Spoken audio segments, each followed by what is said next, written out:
Goon Inc.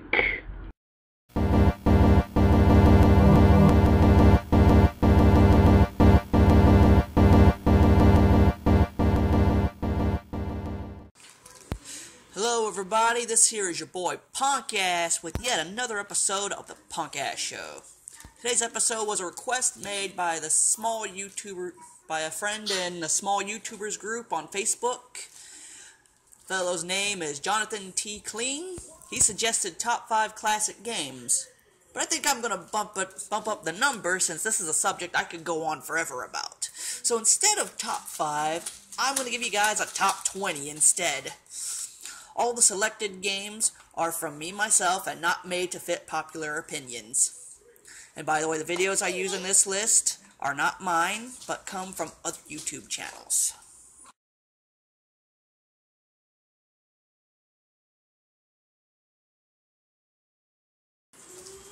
Kasumi Ninja. Though many people will call this game a Mortal Kombat ripoff or clone, but Kasumi Ninja had its own original take on the gaming style. Like, the characters in the game were pretty true to their heritage, and their fatalities were just as spot on as their heritage goes. Even though each character had only one fatality, the digitalized detail of the game was very great as well. The only similarity to MK, in my opinion, is the fact they hired actors to pose for the gaming sprites, much like the old MK games. Other than that, Kasumi Ninja was a very fun and addictive game, a real time killer, and I'm not trying to make similarities to that stupid Time Killers game either. Kasumi Ninja was great. I don't care what anybody thinks. Period.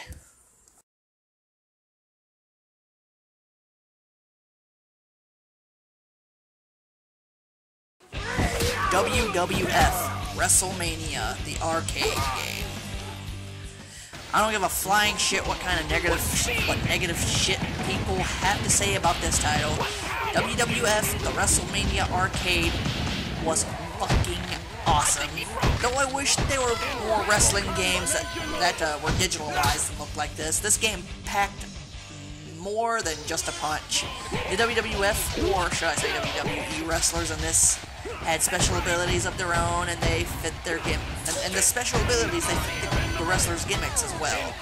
Like Undertaker's ability to use a tombstone to hit his opponents, using ghostly smoke to attack his opponents, and even his own fatality in the arcade game version, where he shoves his opponents in a coffin that rises out of the ring, and then the coffin sucks back down into the ring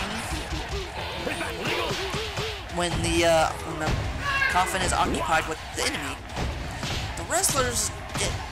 The other wrestlers didn't get any fatalities until In Your House, but in that game they were called super pins. This game was guaranteed to give you hours of fun, especially trying to figure out how to do each wrestler's moves and special abilities. Much like Mortal Kombat.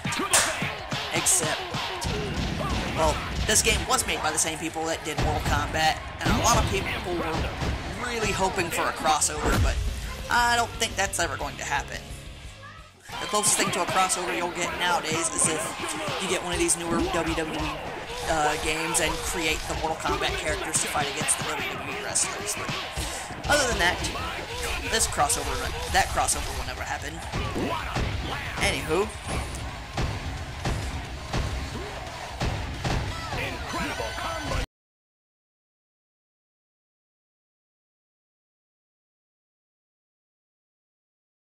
the original Contra for NES. One of the hardest freaking games to beat. If you have managed to beat it without cheating, then you are a fucking gaming god of some sort. Not only did it have a killer background music soundtrack,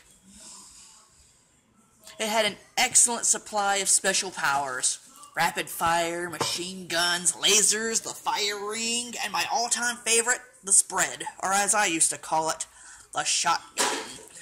You can use these special powers to defeat the horde of soldiers and alien creatures along the path of the island, and make your way to the huge fucking scary shit at the end, which is easy to beat if you can manage to carry my favorite power-up, the shotgun.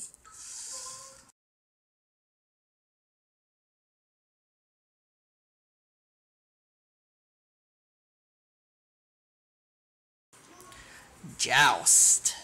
When this game came to the Super Nintendo, my father got this game, and we played the shit out of it for hours. I have no idea why it was I enjoyed flying around on an ostrich and jumping on the heads of some strange green crow creatures. But it made for some of the best classic gaming experiences I have ever had. It's even better when you can play 2 players on this. And with it being on the Williams classic arcade system, you can even increase the amount of lives that you have. So you can stay in this game for quite a long time.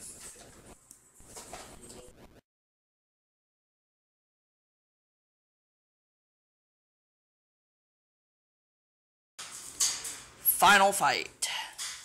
This was one of Capcom's lesser-liked titles. This game takes place in the fictitious city called Metro City. A gang of hoodlums have taken the main character's girlfriend, or daughter depending on who it is you play as. Her name is Jessica. Your objective is to make your way across the city and fight off these gangsters that resemble film characters, WWE wrestling legends, and 80s rock stars. Hager, Jessica's father, can pick people up by their necks and pile drive them into the pavement, or give them a German suplex. He also can do a ridiculous double lariat move, which sends enemies flying across the screen. Cody, Jessica's boyfriend, can do a ridiculous spin kick and can do judo flips to his enemies and throw them to the ground. There was so much fun to be had out of this title. I did get 3 more games. It did get 3 more games afterwards, but the only good one was the only good sequel they got was the one that was released on PS2, titled Streetwise. Hager still makes appearances in Marvel vs. Capcom, and I'm still pretty happy about that.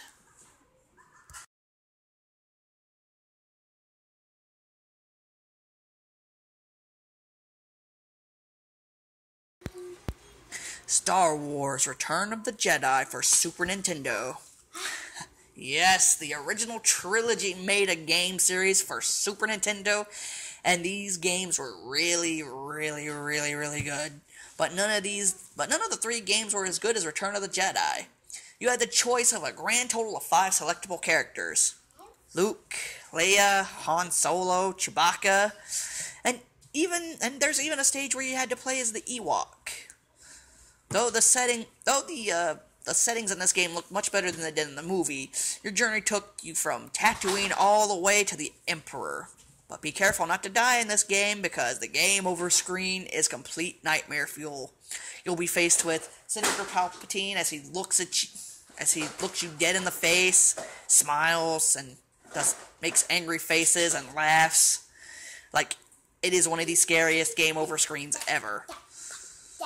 But you gotta enjoy the boss battles as well, because you will be faced with bosses like Jabba the Hutt and even the Rancor.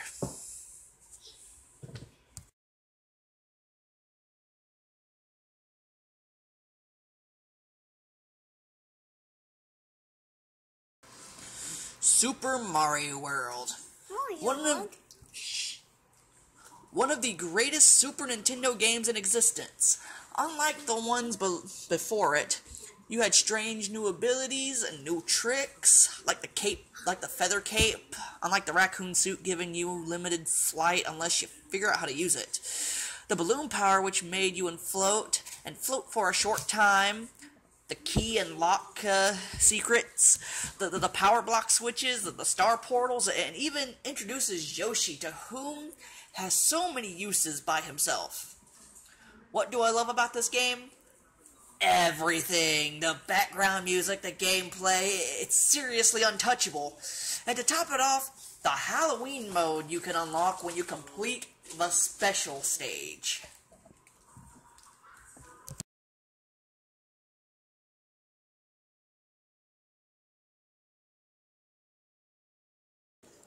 Roadtrip Vacation 2012. What can I say about this crazy twisted metal clone? Well, in my opinion, it's not a clone.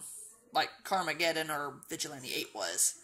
In this crazy car combat game, you got to play as one out of a huge handful of characters to tour a vacation resort. Pick up tourists for photo ops, attain ridiculous power-ups, and unleash some crazy special attacks. Along the way, you will face off against some rather menacing villains to whom are supposed to be like security for the resort, or something like that. When you reach the end of the game, you will face off against Big Daddy, to whom is a boss that operates a giant Gundam-looking thing with several phases. After getting his health halfway down, this robot blows up and becomes a UFO-looking thing. When almost dead, his UFO blows up and he becomes a fat guy in a jetpack. The only thing that should change about this game are the character endings. I mean, it's nice you get cheat codes for completing the tournament mode, but maybe an actual ending for each character would have been better.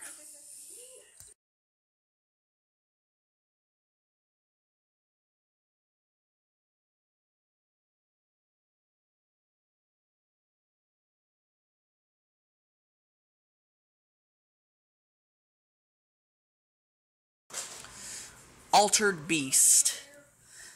This game is an arcade gem. Just some time ago, there was a version that was made for PS2. I haven't played it yet, but I really want to. Anywho, in this game, you play as a warrior who can transform into various beast monsters after collecting 3 orbs. As you collect them, your character starts to bulk up and become muscular. After transforming, you reach the end of the stage and fight a Voldemort-looking fucker who can also transform into nightmarish creatures himself. One of his transformations is featured in the Disney movie Wreck-It Ralph. This game will give you hours of entertainment and adventure. And it's also one of those games you can play over and over and over and still not be bored of this game.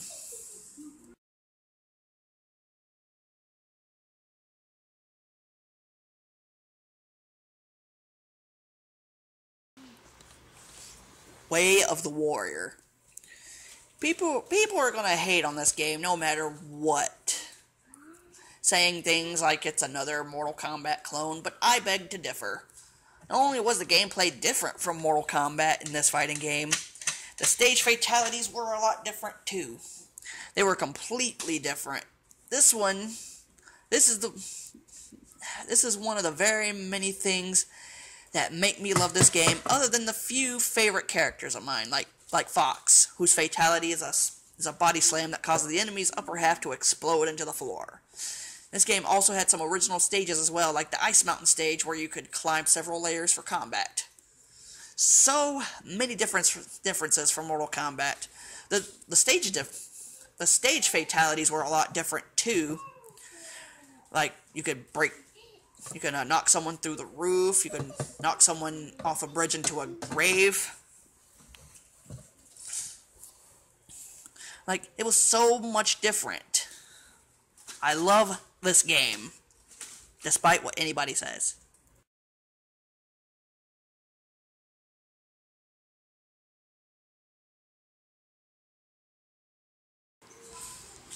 Road Rash Jailbreak. This was one of the greatest motorcycle racing games ever created. A game where you can punch people while racing is a great game, I must say. Fighting against fellow racers and police officers, ramping up cars, assault with deadly weapons, sidecar monkey races, shouting profanity at other bikers. How was this game not so popular? And above all, the game's soundtrack was one of the greatest I have ever heard. You can search the soundtrack up for this gem here on YouTube. I'll let you know, it is a great soundtrack.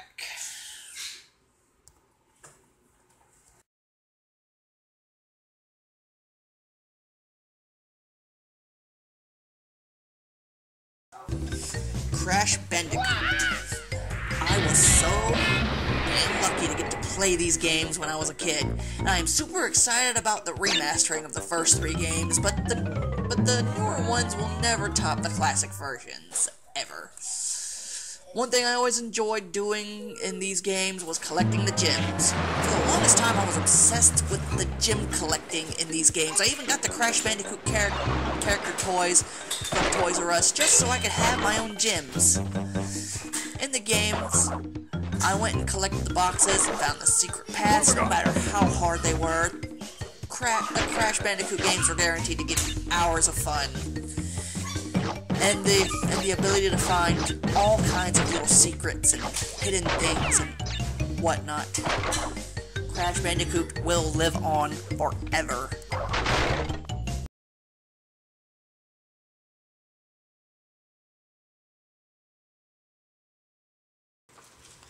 Tenchu 2. I absolutely love the Tenchu series, but my all-time favorite title was Tenchu 2. In this game, not only could you obtain a sweet arsenal of weapons, but you could also create your own missions with several different layouts and themes, two of my favorites being the office and the castle themes, which you had to unlock by beating the game. Along the way, you could unlock Tatsumaru, to whom was a fist-fighting ninja, and he was quite the heavy hitter. Very easy to fight as a boss, unfortunately, since they give him like 100 health. Due to the fact he's a playable character. Anywho, the story was pretty great as well. This game is supposed to be a prequel to the first game, which features a boss called Onikage. That guy was a pain in the ass to fight in those games, and I'm glad he did not show up in Tenchu 2. The boss battles on that was already a pain in the ass as it was. But I'm not gonna let those pain in the ass bosses keep this from being a great title to play.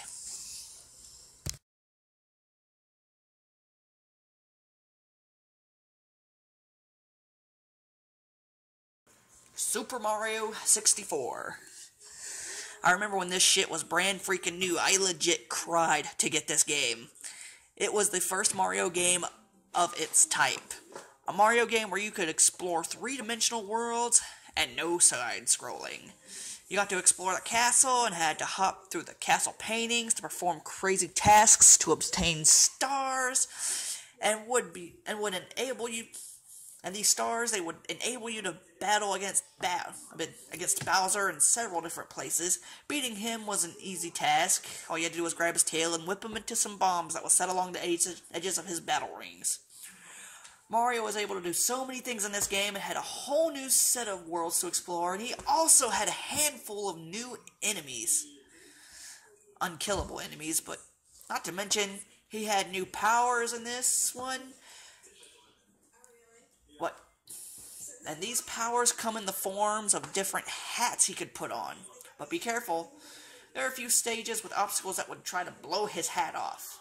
Without his hat, he loses health much faster. Mario 64 is loads of fun and has an online community of modding systems.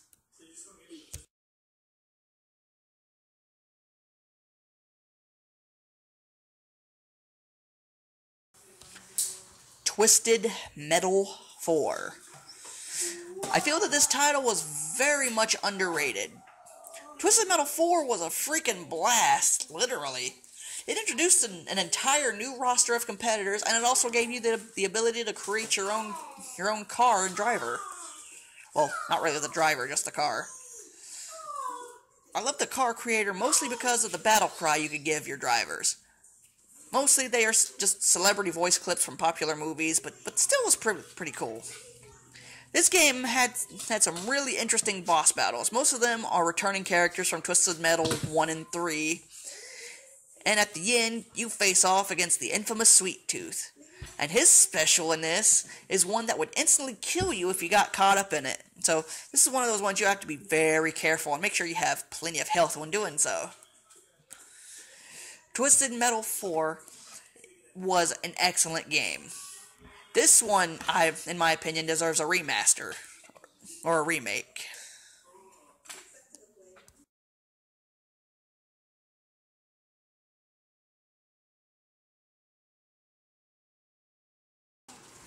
Binary Land. This has to be one of the cutest but addictive puzzle games I've ever played. The main objective of each stage is to get the penguins to the top of the maze to perfectly meet face to face at the top square where they share a little kiss together. If you don't get them evenly matched up, then you have to keep trying.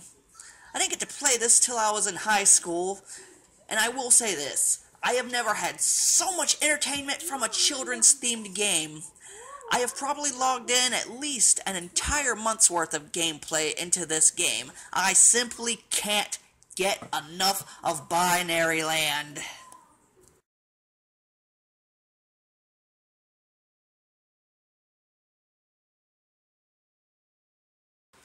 Donkey Kong 64. I've never cared for any of the Donkey Kong games before this one, but I have to say that I enjoyed the hell out of this game. This, unlike Mario 64, gave you a shit ton of things you could do like never before.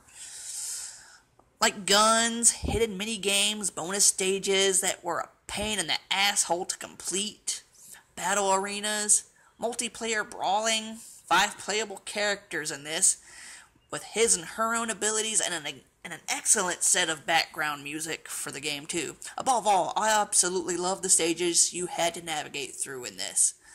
They were much better than the ones in Mario 64 in my opinion, and had lots of details. Though it took me nearly 10 years to complete this game, I am so fucking happy I got to play this.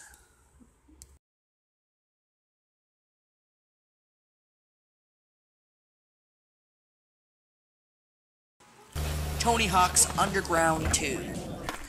Out of all the Tony Hawk skateboarding games, I enjoyed this title the best. A skateboarding game where you get to travel the world and destroy things with the assistance of TV stars and skaters such as Tony Hawk himself, Bam Margera, Phil Margera, Wee Man, to all the serious celebs from Dick House Productions. But wait, there's more.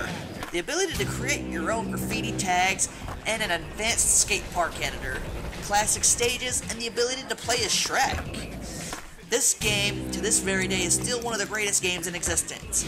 I hate that games like this don't exist anymore. And they don't make skateboarding games like this either. Like that stupid skate game that came out, like, it just isn't the same. It's crap. They need to make more games like Tony Hawk's Underground. Come on.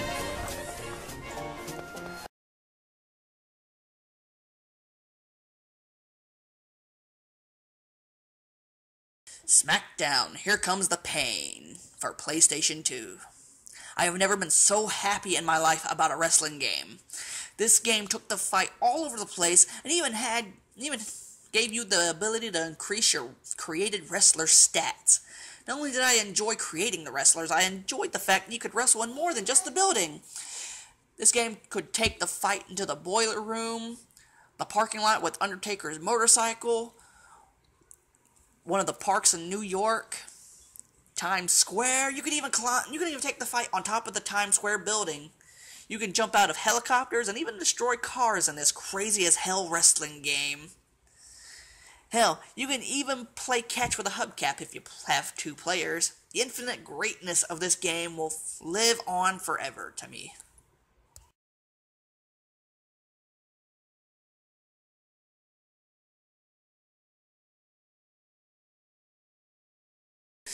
GTA San Andreas.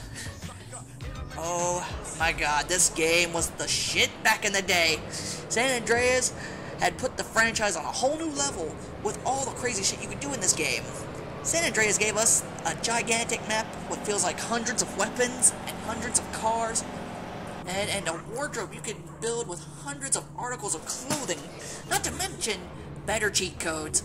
But beware, saving the game with certain cheat codes will fuck your game save up. Trust me. The one thing I loved the most about this game was the voice work of James Woods. You know, Hades from Hercules. Or James Woods from Family Guy, if you may. I didn't expect it until I reached the final island. The crazy story in the voice island in this masterpiece was beyond phenomenal. Never will there be any other game like this.